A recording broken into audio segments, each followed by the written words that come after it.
আসসালামু আলাইকুম। ভিডিওটা দেখেন। ইন্নামা আনা বাশারুম মিসলুকুম, আমি তোমাদের মতোই মানুষ। বিশ্বনবী বলেন আমি তোমাদের মতোই মানুষ। বিশ্বনবী বলেন আমি তোমাদের মতোই মানুষ। কোরআনে কোথাও লেখা আছে আনা বাশারুম মিসলুকুম? কোরআনই লেখা কুল ইন্নামা আনা বাশারুম মিসলুকুম। ওগো নবী আপনি বলুন, কাদেরকে বলুন? কাফেরদেরকে বলুন আমি তোমাদের মতোই মানুষ। এখন কোরআনই তো আছে আমি তোমাদের মতো মানুষ। আবার সেই একই কোরআনে আছে কাদ জাআকুম মিনাল্লাহি নূর ওয়া কিতাবুম মুবিন। একই কোরআনে আছে আল্লাহ তুমি বলছো মিনাল্লাহি নূর, আমি আল্লাহ থেকে, আল্লাহর পক্ষ থেকে একটা নূর এসেছে। তাফসীরগণরা বলেন সেই নূর হলো নূরে মুহাম্মদ সাল্লাল্লাহু তাআলা। সেই কিতাবের মধ্যেই কিন্তু দেখেন কিতাবে এক জায়গায় আছে আনা বাশারুম মিসলুকুম, আমি তোমাদের মতো মানুষ। আবার সেই কিতাবে আছে কাদ জাআকুম মিনাল্লাহি নূর। একই কোরআনের মধ্যে, একই কিতাবের মধ্যে দুই রকম কেন মালিক? বলতেছে এজন্য দুই রকম। ওগো নবী যখন রিসালাতের কথা আসবে তখন আমি ইয়া আইয়ুহার রাসূল বলে সাক্ষী দিব। যখন নবুয়তির উপর কথা আসবে আমি আল্লাহ ইয়া আইয়ুহান নবী বলে আপনাকে সম্বোধন করব। কখনো কখনো বুরহান ডাকবো, কখনো কখনো ইয়া আইয়ুহাল মুজাম্মিল ডাকবো, হে চাদরওয়ালা নবী। কখনো ইয়া আইয়ুহাল মুদ্দাসসির ডাকবো, কখনো শাহিদা ও মুবাশশিরা ও নাযীরা ডাকবো। আপনার নবীকে আমি সমস্ত নবীর পক্ষ থেকে, আমি আল্লাহর পক্ষ থেকে সাক্ষ্যদাতা হিসাবে প্রেরণ করেছি, এটাও বলবো। কখনো বলবো ওয়া মা আরসালনাকা ইল্লা রাহমাতাল লিল আলামিন, আলহামদুলিল্লাহি রাব্বিল আলামিন।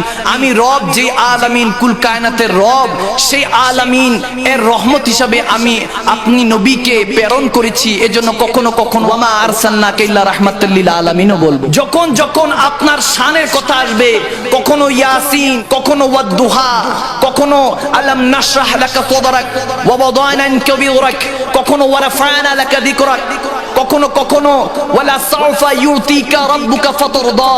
যখন যখন আপনি নবীর শান আসবে যে নবী আপনি যতক্ষণ পর্যন্ত হাসরে চাইতে থাকবেন আমি আপনার গুনাহগার উম্মতকে বেহেশত দিতে থাকবো। আমি যতক্ষণ আপনি নবী খুশি না হন ততক্ষণ দিতে থাকবো। এখন নবী আপনার শান যখন বলার সময় আমি আল্লাহ বলবো, কিন্তু এখানে হলো আপনি কাফেরদেরকে বলুন আপনাকে কষ্ট দিচ্ছে, কাফেরদেরকে বলুন আনা বাশারুম মিসলুকুম, আমি তো তোমাদের মতোই, আমাকে কেন কষ্ট দিচ্ছ? নবী এখানে আপনার শান ছোট হচ্ছে, আপনি তাদের মতো তুলনা দিচ্ছেন। এজন্য নবী আমি বলবো না, নবী গো আপনি নিজে বলুন। কারণ আমি বললে দলিল হয়ে যাবে, বড় বললে দলিল হয়ে যায়, আর ছোট বললে বুঝে যায়।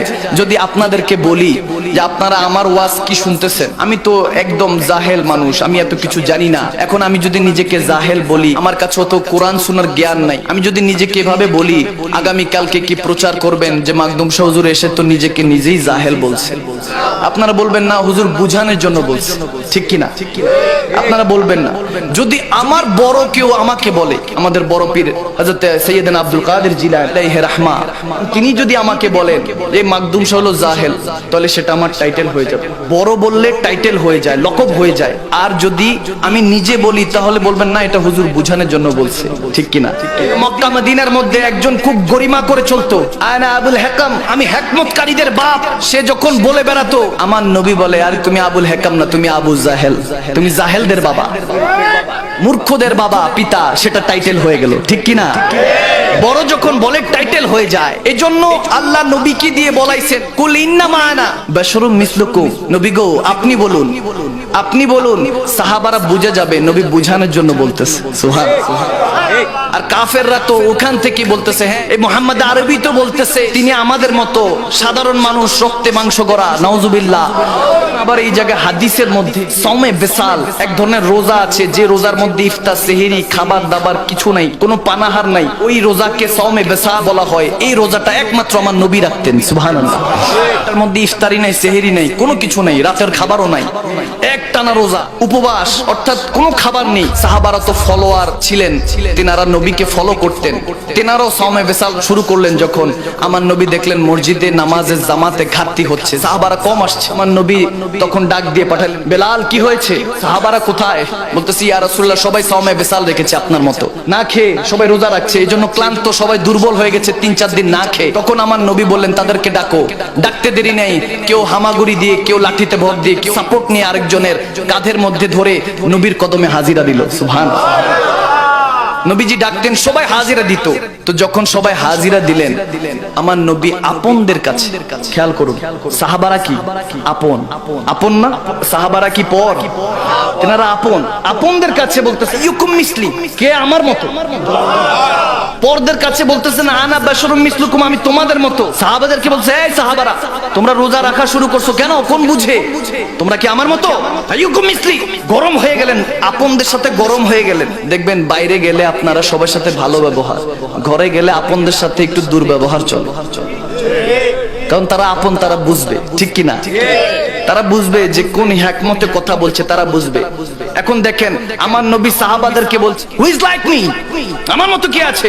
আমি যখন ইফতার সেহরির সময় হয়, আমি আল্লাহর সাথে ইফতার সেহরি করি। তখন সাহাবারা সারেন্ডার করলেন, ইয়া রাসূলুল্লাহ, আপনার মতো তো ইউসুফ মুসাও না, আপনার মতো তো কোনো নবী না, আমরা তো ওরকম হওয়ার যোগ্যতা রাখি না।